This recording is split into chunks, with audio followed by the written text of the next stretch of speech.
ಮಿಗಿಲಗೂಡಲು ಮಾಹಿತಿ ಬೇಕು. ಕೇಳಿ, ಶಿವಮೊಗ್ಗದ ಇರುವಕ್ಕಿ ಮತ್ತು ನವಿಲೆಯ ಕೆಳದಿ ಶಿವಪ್ಪನಾಯಕ ಕೃಷಿ ಮತ್ತು ತೋಟಗಾರಿಕೆ ವಿಜ್ಞಾನಗಳ ವಿಶ್ವವಿದ್ಯಾಲಯ ಇವರ ಪ್ರಾಯೋಜಿತ ಕಾರ್ಯಕ್ರಮ UAHS ನೇಗಿಲ ಮಿಡಿತ. ನಮಸ್ಕಾರ ರೈತ ಬಾಂಧವರಿಗೆ, ನನ್ನ ಹೆಸರು ಪುಂಡ್ಲಿಕ್. ನಾನು ಅಂತಿಮ ವರ್ಷದ ಕೃಷಿ ವಿದ್ಯಾರ್ಥಿ, ಕೃಷಿ ವಿಜ್ಞಾನಗಳ ಮಹಾವಿದ್ಯಾಲಯ ಇರುವಕ್ಕಿ. ಇಂದು ನಾವು ಅಡಿಕೆ ಸಿಪ್ಪೆಯಿಂದ ಕಾಂಪೋಸ್ಟ್ ತಯಾರಿಸುವ ವಿಧಾನಗಳ ಬಗ್ಗೆ ತಿಳಿದುಕೊಳ್ಳೋಣ.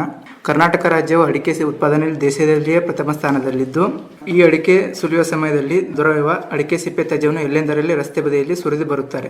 ಇದರಿಂದಾಗಿ ರಸ್ತೆ ಇಕ್ಕೆಲದಲ್ಲಿ ಅಡಿಕೆ ಸಿಪ್ಪೆ ರಾಶಿಯನ್ನು ಕೂಡ ನಾವು ಕಾಣಬಹುದು.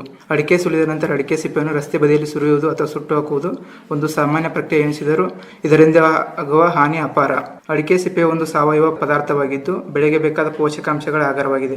ಈ ರೀತಿ ಸಾವಯವ ಪದಾರ್ಥಗಳನ್ನು ವ್ಯರ್ಥ ಮಾಡುವ ಬದಲಿಗೆ ಕಾಂಪೋಸ್ಟೀಕರಣಗೊಳಿಸಿ ತೋಟದ ಮಣ್ಣಿಗೆ ಸೇರಿಸಿದ್ದೇ ಆದಲ್ಲಿ ಮಣ್ಣಿನಲ್ಲಿ ಸಾವಯವ ಇಂಗಾಲದ ಪ್ರಮಾಣ ಹೆಚ್ಚಿ ಮಣ್ಣಿನಲ್ಲಿ ನೀರು ಹಿಡಿದುಕೊಳ್ಳುವ ಶಕ್ತಿ ಸುಧಾರಣೆಗೊಳ್ಳುವ ಜೊತೆಗೆ ಸೂಕ್ಷ್ಮಾಣುಜೀವಿಗಳ ಚಟುವಟಿಕೆ ಜಾಸ್ತಿ ಆಗುತ್ತದೆ. ಇಷ್ಟೆಲ್ಲ ಉಪಯೋಗಗಳು ಇದ್ದರೂ ಇದನ್ನು ಅಡಿಕೆ ಸಿಪ್ಪೆ ಮಾಡಲು ರೈತರು ಹಿಂಜರಿಯುವುದಕ್ಕೆ ಮುಖ್ಯ ಕಾರಣ ಇದು ಕಾಂಪೋಸ್ಟೀಕರಣಗೊಳ್ಳಲು ಹೆಚ್ಚಿನ ಸಮಯ ತೆಗೆದುಕೊಳ್ಳುತ್ತದೆ. ಅಡಿಕೆ ಸಿಪ್ಪೆ ಕಾಂಪೋಸ್ಟೀಕರಣಗೊಳ್ಳಲು ಹೆಚ್ಚು ಸಮಯ ತೆಗೆದುಕೊಳ್ಳಲು ಕಾರಣ ಸಾರಜನಕದ ಅನುಪಾತ, ಲಿಗ್ನಿನ್, ಸೆಲ್ಯುಲೋಸ್, ಹೆಮಿಸೆಲ್ಯುಲೋಸ್ ಪ್ರಮಾಣ ಅಡಿಕೆ ಸಿಪ್ಪೆ ಕಳೆಯುವಿಕೆಯಲ್ಲಿ ಪ್ರಮುಖ ಅಡಚಣೆ. ಸೂಕ್ಷ್ಮಜೀವಿಗಳ ಬೆಳವಣಿಗೆಗೆ ಇಂಗಾಲ ಸಾರಜನಕ ಅನುಪಾತವು 21ರಿಂದ 31 ಅತಿ ಅವಶ್ಯಕವಾಗಿರುತ್ತದೆ. ಇಲ್ಲವಾದಲ್ಲಿ ಗೊಬ್ಬರ ತಯಾರಿಕೆಗೆ ಹೆಚ್ಚು ಸಮಯ ಬೇಕಾಗುತ್ತದೆ.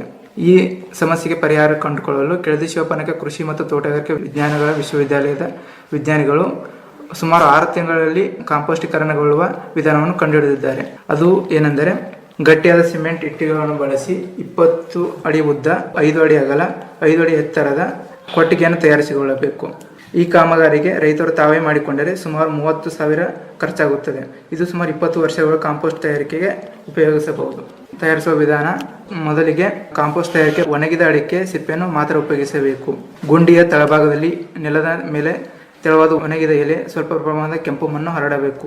ತೊಟ್ಟಿಯ 1/3 ಭಾಗದಷ್ಟು ಅಡಿಕೆ ಸಿಪ್ಪೆ ತುಂಬಿ ಅದರ ಮೇಲೆ 1 kg ಯೂರಿಯಾ, 1 kg ಸೂಕ್ಷ್ಮ ಜೀವಿಗಳ ಮಿಶ್ರಣ ಹಾಗೂ ಅದರ ಮೇಲೆ ಸಗಣಿ ಬಗಡನ್ನು ಚೆನ್ನಾಗಿ ನೆನೆಸಬೇಕು.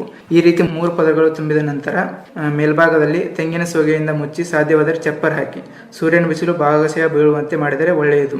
ಈ ರೀತಿ ಹಂತ ಹಂತವಾಗಿ ಅಡಿಕೆ ತ್ಯಾಜ್ಯವನ್ನು ತುಂಬಿ ನಂತರ 2ರಿಂದ 3 ದಿನಗೊಮ್ಮೆ ನೀರನ್ನು ಹಾಕಿ ಈ ತೇವಾಂಶವನ್ನು ಕಾಪಾಡಿಕೊಳ್ಳಬೇಕು. ತಿಂಗಳಿಗೊಮ್ಮೆ 3 ತಿಂಗಳವರೆಗೆ ಗುದ್ದಲಿಯಿಂದ ಅಡಿಕೆ ಸಿಪ್ಪೆಯನ್ನು ತಿರುವಿ ಹಾಕುವುದು ಒಳ್ಳೆಯದು. 3 ತಿಂಗಳ ನಂತರ ಅಡಿಕೆ ಸಿಪ್ಪೆಯು ಸ್ವಲ್ಪ ಮೆದುವಾಗುತ್ತದೆ.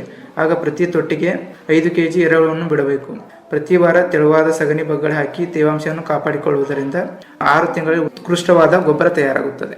ಹೆಚ್ಚಿನ ಮಾಹಿತಿಗಾಗಿ ನಮ್ಮ ದೂರವಾಣಿ ಸಂಖ್ಯೆಗೆ ಸಂಪರ್ಕಿಸಿ. ದೂರವಾಣಿ ಸಂಖ್ಯೆ 9660324048. ಧನ್ಯವಾದಗಳು.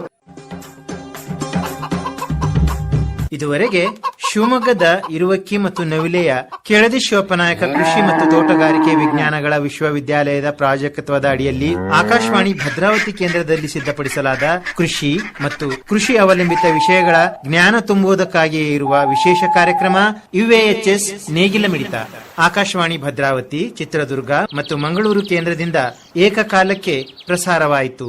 ಪ್ರಸ್ತುತಿ ಡಾ. SM ಸುಧಾಕರ್.